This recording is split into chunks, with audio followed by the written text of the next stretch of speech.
This video is sponsored by V-Guard. आप सभी का स्वागत है। सुरेंद्र राजपूत इलेक्शन कमीशन ने बाकायदा नोटिस दे दिया राहुल गांधी को उसी पनौती वाले हमले के लिए, और आपने पीछे हटने के बजाय पीएम का अपमान नहीं होना चाहिए यह कहने के बजाय 2 कदम आगे बढ़ा दिए। पनौती आजम कह दिया, फेकू नंबर 1, झूठों के सरदार। कहां जाकर रुकेगी यह बहस? सुरेंद्र राजपूत।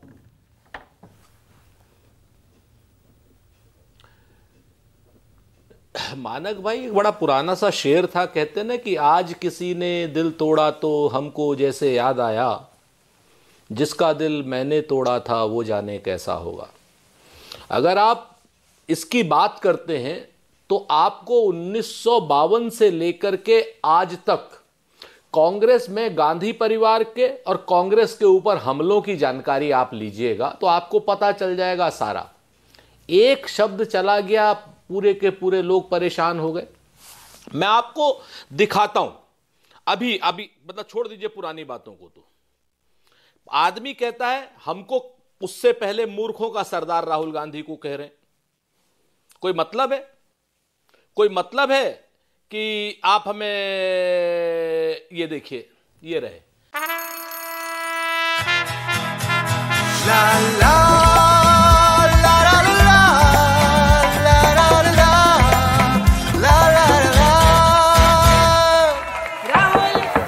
राहुल तन के साथ मन को जगाओ वी-गार्ड वाटर हीटर्स के संग। वी-गार्ड। राहुल गांधी की अकल घुटनों में भारतीय जनता पार्टी का आधिकारिक ट्विटर हैंडल से है। उस पर न कोई एक्शन, न कोई रिएक्शन, और न ही मीडिया में कोई खबर।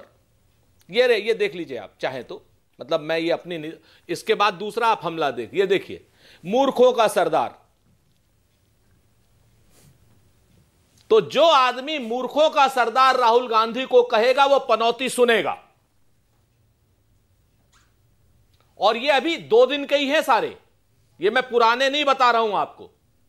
तो मूल रूप से है क्या कि भारतीय जनता पार्टी, केंद्रीय चुनाव आयोग या उनके समर्थक मीडिया का वर्ग एक तरफा चीजें क्यों देखता है? आप मुझे बताइए ना, क्या आपके भी सामाजिक उद्बोधन में, क्या नाम, जो आपका उद्बोधन हुआ, क्या आपने राहुल गांधी की अकल घुटनों में है? आपने देखा वो ट्वीट? मेरा आरोप आप पर भी है, मुझे आपसे भी निराशा है। आप इतने सभ्य और इतने सुसंस्कृत और इतने सामाजिक रूप से जागृत पत्रकार हैं, लेकिन आपने एक बार भी भारतीय जनता पार्टी के उस ट्वीट का नहीं जिक्र किया। आपने प्रधानमंत्री नरेंद्र मोदी की भाषा का जिक्र नहीं किया, जिसमें प्रधानमंत्री जी ने मूर्खों का सरदार का और भारतीय जनता पार्टी ने ट्वीट किया है, मैंने आपको दिखाया।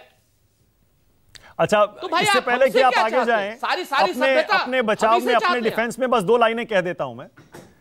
मैंने इसी मुद्दे पर पिछले 3 दिन में 3 बहस की है। जब से यह विवाद शुरू हुआ है, रोज इस पर बहस हुई और रोज हमने मूर्खों का सरदार और तमाम तरह की जो बातें दोनों तरफ से कही गई हैं वो सब दिखाई है।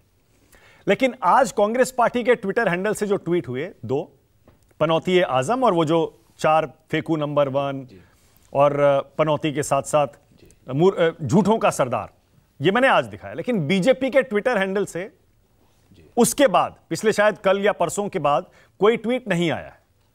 इसलिए मैंने ये आज की खबर ली है, आज का जो अपडेट है।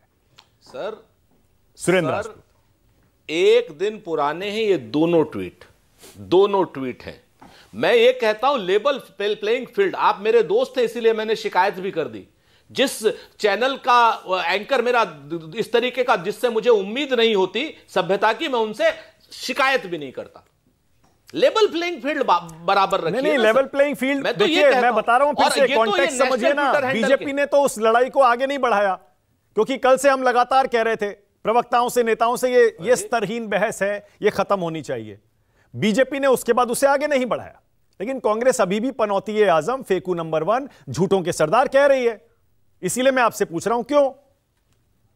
अभी मैं फिर से कहता हूं, सुनिए सर, अभी वो भी लिख लीजिए। नेशनल ट्विटर हैंडल के बाद आप आ जाइए स्टेट के ट्विटर हैंडल्स पर, इनके राजस्थान के, तेलंगाना के, मध्य प्रदेश के, पूरे हर जगह के ट्विटर हैंडल पर आ जाइए। आपको जानकर के हैरानी हो जाएगी। सच बात यह है मानक भाई, बिल्कुल बंद होनी चाहिए। मैं आपसे सहमत हूं, भाषा की सभ्यता, संस्कार सबके रहने चाहिए, लेकिन सारी जिम्मेवारी क्या हमारे सर पर है? हमारे सर पर इस तरीके से जिम्मेवारी मत ला दिए आप हम मानते हैं आप हमें ज्यादा जिम्मेवार मानते हैं, हम मानते हैं आप भाजपा को जिम्मेवार नहीं मानते हैं, वो मूर्ख और मूर्खों का सरदार भी कह सकते हैं। मेरे नाम पर बिल मत फाड़िए, जाहिल है, मेरे कंधे पर रखकर बंदूक मत चलाइए। हम जानते हैं इस बात को। मैं तो ये कह रहा हूं सबकी बराबर जिम्मेदारी होती है। हम और बल्कि देखिए मैं तो आपसे यहां तक सहमत हूं, मैं तो आपसे यहां तक सहमत हूं कि प्रधानमंत्री की या रूलिंग पार्टी की ज्यादा जिम्मेदारी होती है। मैं ये कहने को भी चलिए तैयार हूं, लेकिन जैसे मैंने बताया एक दिन या 2 दिन से उन्होंने उस बहस को आगे नहीं बढ़ाया, पर आप अभी भी उस पर लगे हुए हैं। क्या उसके पीछे राजनीतिक वजह है सुरेंद्र राजपूत? अब मैं असली सवाल पे आ रहा हूं।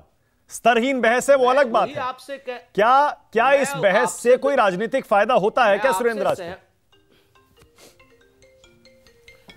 कोई देखिए, मैं आपसे सहमत हूं और मैं इस बात से भी सहमत हूं कि आप उनको नहीं मानते, उनको आप जाहिल मानते हैं, मानते रहिए, ठीक है। हम आपकी जिम्मेवारी का एहसास आपने हमें दिया है, इसका भी धन्यवाद और हम आगे ध्यान रखेंगे। लेकिन एक चीज जान लीजिए, मैं आपको बताऊं कि अब चुप नहीं रहेंगे हम लोग, बिल्कुल चुप नहीं रहेंगे। जवाब मिलेगा, करारा जवाब मिलेगा और स्तरहीन बहस बंद होनी चाहिए, यह भी अपने आप में सच है। आज देखिए एक बड़ी मजेदार बात बताता हूं आपसे, छोटी सी बात है। राजस्थान में एक गारंटी चल रही है नरेंद्र मोदी जी की, नरेंद्र मोदी जी की गारंटी चल रही है सर राजस्थान में, और बड़ी बढ़िया गारंटी है वो, और हम भी मानते हैं कि वो गारंटी होनी चाहिए। इस देखिए, मोदी की गारंटी 450 रुपए में सिलेंडर राजस्थान में है ना सर? आपके पास है, सोशल मीडिया पे है, पूरे उस पर नरेंद्र मोदी जी की गारंटी है। ये मोदी जी की गारंटी लिखी है, ये चाहे तो आप ये देख लीजिए कि मोदी की गारंटी। अब आप मुझे बताइए कि नरेंद्र मोदी जी राजस्थान के मुख्यमंत्री हैं, देश के प्रधानमंत्री हैं, क्या यह 450 रुपए का सिलेंडर पूरे देश में नहीं होना चाहिए? क्या नरेंद्र मोदी जी सिर्फ राजस्थान के मुख्यमंत्री हैं? क्या उत्तर प्रदेश के लोगों को 450 रुपए का सिलेंडर नहीं मिलना चाहिए?